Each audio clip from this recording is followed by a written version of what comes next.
Hello everyone, welcome or welcome back to my channel. In this video we are going to continue हमारा जो chapter चल रहा है homeostasis. आज का हमारा टॉपिक है osmo regulation in fresh water habitat.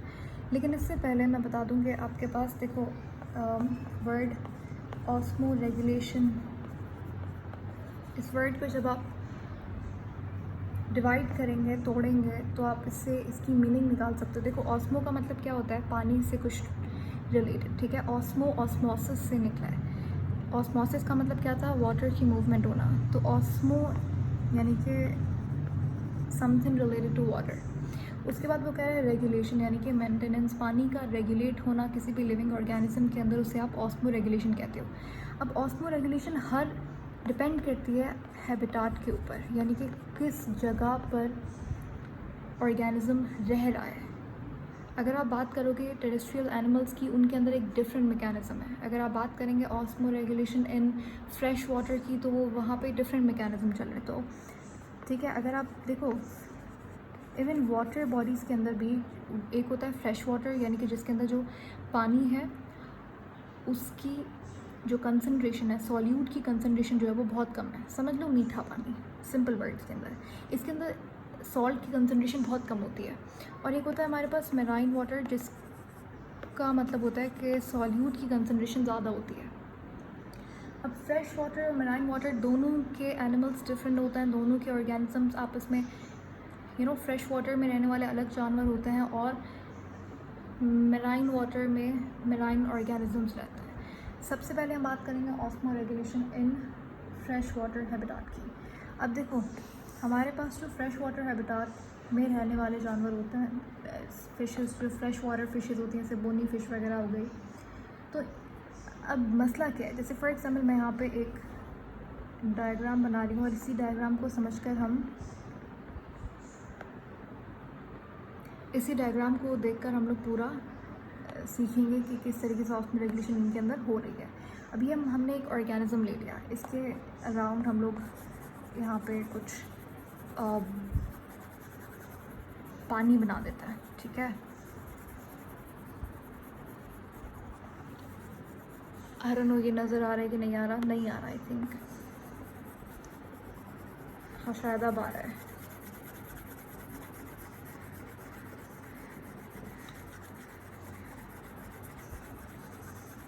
ठीक है, अब हो क्या रहा है, फ्रेश वाटर का मसला क्या है. फ्रेश वाटर ऑर्गेनिज्म का सबसे पहले आपको लिखना है कि प्रॉब्लम क्या है.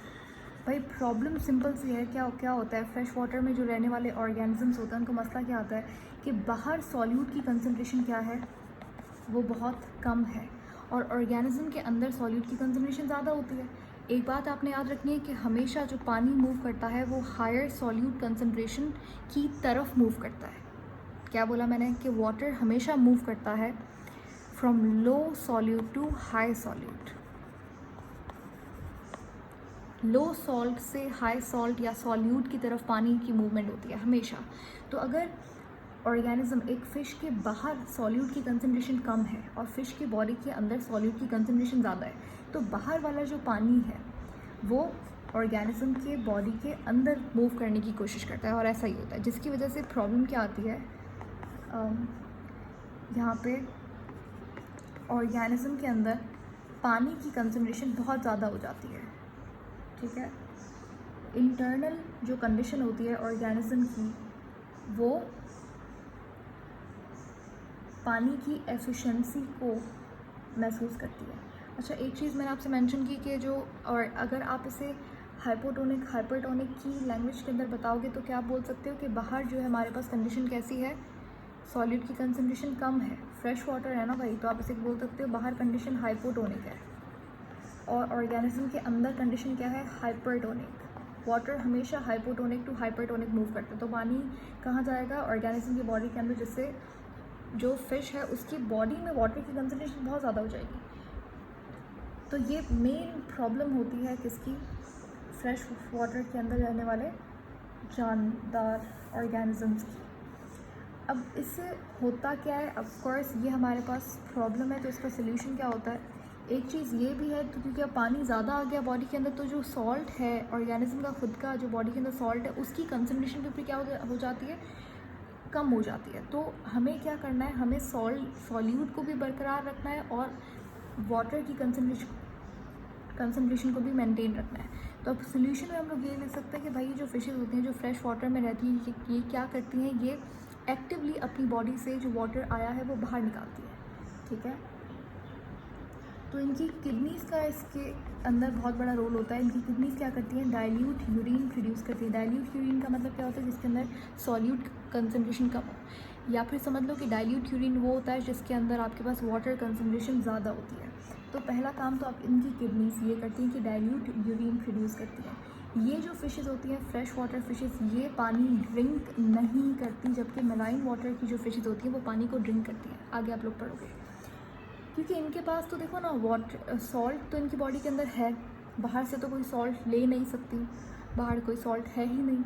बाकी रही बात पानी की, तो वो तो ऐसे ही हमारे पास लो टू हाई सॉल्यूट बॉडी के अंदर ही आ रहा है। तो किडनीज़ क्या करती हैं, इनकी डाइल्यूट यूरिन प्रोड्यूस करती है। दूसरा काम तीसरा ये होता है कि इनकी जो किडनीज़ है उनके पास एक ये भी चीज़ है कि अब ऑफ कोर्स जब पानी अंदर आ रहा है तो सॉल्ट की कंसनट्रेशन है वो भी कम हो रही है। उसको मेंटेन करने के लिए जो किडनीज़ है, इसके सेल्स एक्टिवली जो सॉल्यूट है या फिर जो सॉल्ट है उसको रीअब्जॉर्ब करती रहती हैं ब्लड से, ठीक है, उसको रीअब्जॉर्ब करती रहती हैं ब्लड से। तो जो फ्रेश वाटर के ऑर्गेनिजम्स होते हैं उनके पास स्पेशल तरीके के सेल्स होते हैं। अब क्वेश्चन आपको इन सभी अभी तक मैंने आपको जो चीज़ पढ़ाई है वो सिर्फ कॉन्सेप्ट है।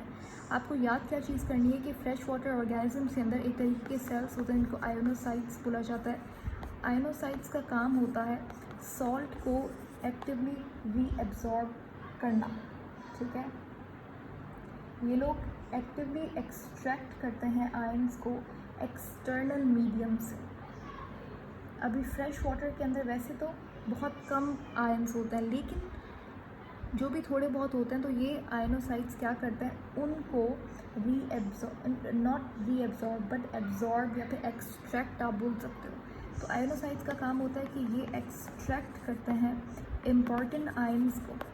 कहाँ से, एक्सटर्नल बाहर के पानी से, एक्सटर्नल मीडियम से, जो बाहर से पानी आया है एक्सटर्नल मीडियम से उन आयंस को रीअब्जॉर्ब करता है। अब जैसे फॉर एग्जांपल कौन कौन से आयंस हैं जो हमारी बुक के अंदर मेंशन है, हमारे पास सोडियम है, क्लोरीन है, कैल्शियम है।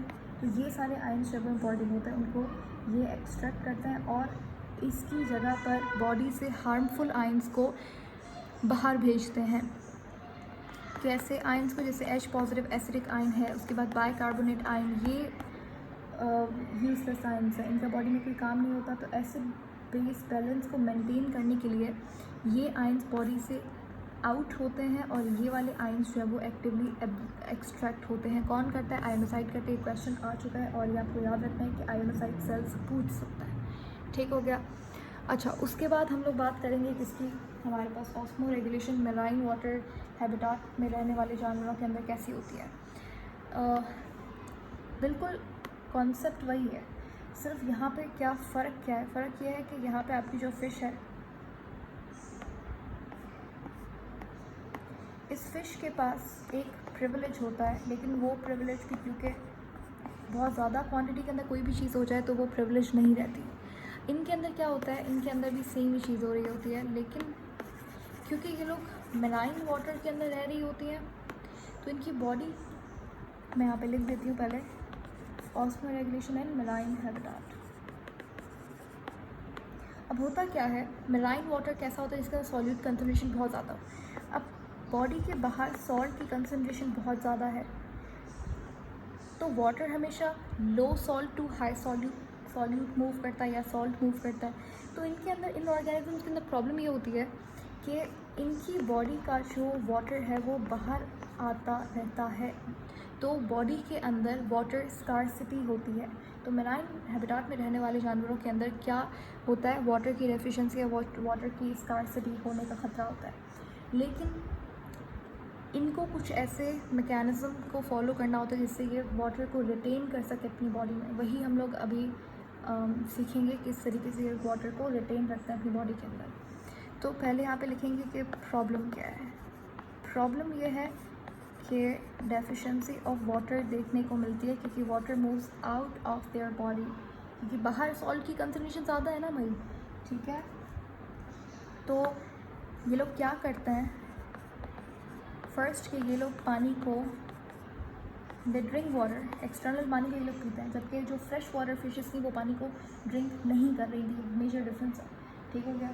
तो ये लोग क्या करते हैं, ये वाटर को ड्रिंक करता है। उसके बाद हमारे पास इनका एक्सटर्नल इन्वायरमेंट, अगर मैं पूछूं हाइपो है या हाइपर है, तो एक्सटर्नल इन्वायरमेंट इनका हाइपरटोनिक होता है, और इनका जो इंटरनल इन्वायरमेंट है अकॉर्डिंग टू बाहर के इन्वायरमेंट से अगर आप कंपेयर करोगे तो अंदर वाला इन्वायरमेंट कैसा है, इनका हाइपोटोनिक है।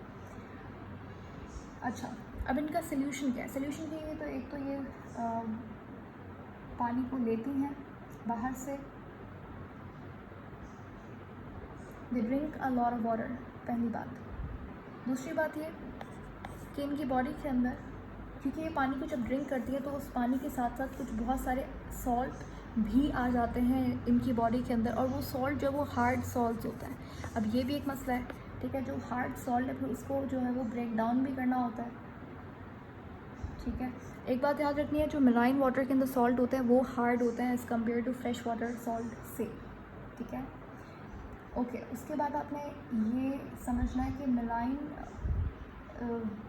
फिशेस के अंदर, मराइन बोनी फिशेस के अंदर जो हमारे पास गिल्स होते हैं, इनकी किडनीज होती हैं, और इनकी जो डाइजेस्टिव ट्रैक होता है वो बॉडी फ्लूइड बैलेंस के अंदर बड़ा अहम किरदार अदा करता है। किस तरीके से कि इनकी जो किडनीज़ और गिल्स हैं वो वाटर की एक्टिव रीअब्जॉर्प्शन करते हैं, पानी को बाहर नहीं जाने देते। इनकी जो किडनीज़ हैं, फोर्थ मैं यहाँ पे लिख रही हूँ, वो कंसनट्रेटेड यूरिन प्रोड्यूस करती हैं, यानी कि वाटर की कंसनट्रेशन बहुत कम होती है यूरिन के अंदर। चौथी बात आपने बहुत इंपॉर्टेंट है, याद रखना है कि इनका जो डाइजेस्टिव ट्रैक होता है वो उन हार्ड सॉल्ट को तोड़ने में बहुत काम आता है,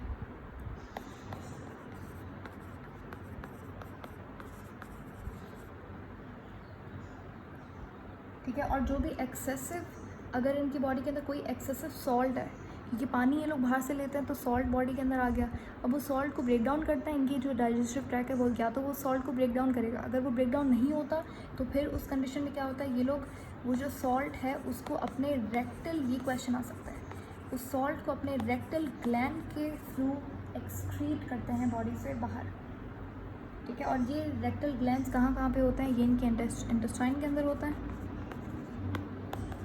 और दूसरा ये गिल्स के अंदर भी होता है। गिल्स के अंदर इनके पास सॉल्ट ग्लैंड्स होता है, इंटेस्टाइन में रेक्टल ग्लैंड्स होते हैं और गिल्स के अंदर सॉल्ट ग्लैंड्स होता है। इनका काम क्या होता है, इनका काम होता है सॉल्ट को रिमूव करना बॉडी से, ठीक है। अभी पास्ट पेपर नम्स के अंदर क्वेश्चन आया था आपके पास कि जो हमारे पास मेराइन वाटर एनिमल्स होते हैं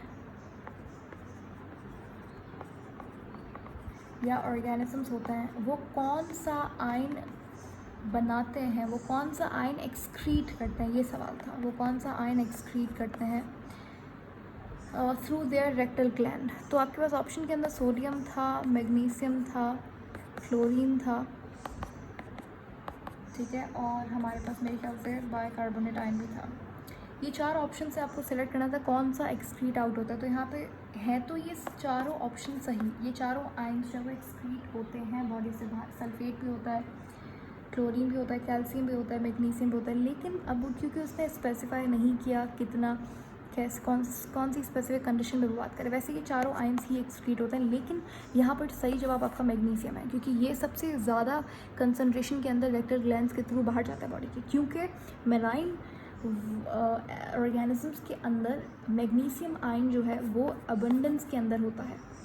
तो ये एमसीक्यूज़ के अंदर बहुत बच्चे कंफ्यूज हुए थे कि अच्छा ये आयन भी हमारी बुक के अंदर, तो सोडियम भी मेंशन है हमारी बुक के अंदर, तो क्लोरीन भी, लेकिन सही जवाब इसका मैग्नीशियम है। क्यों? क्योंकि मैग्नीशियम अबंडेंस के अंदर होता है, ठीक है। उसके बाद लास्ट हमारा टॉपिक है osmo regulation in terrestrial animals. उनके अंदर ऑस्मो रेगुलेशन कैसे होती है।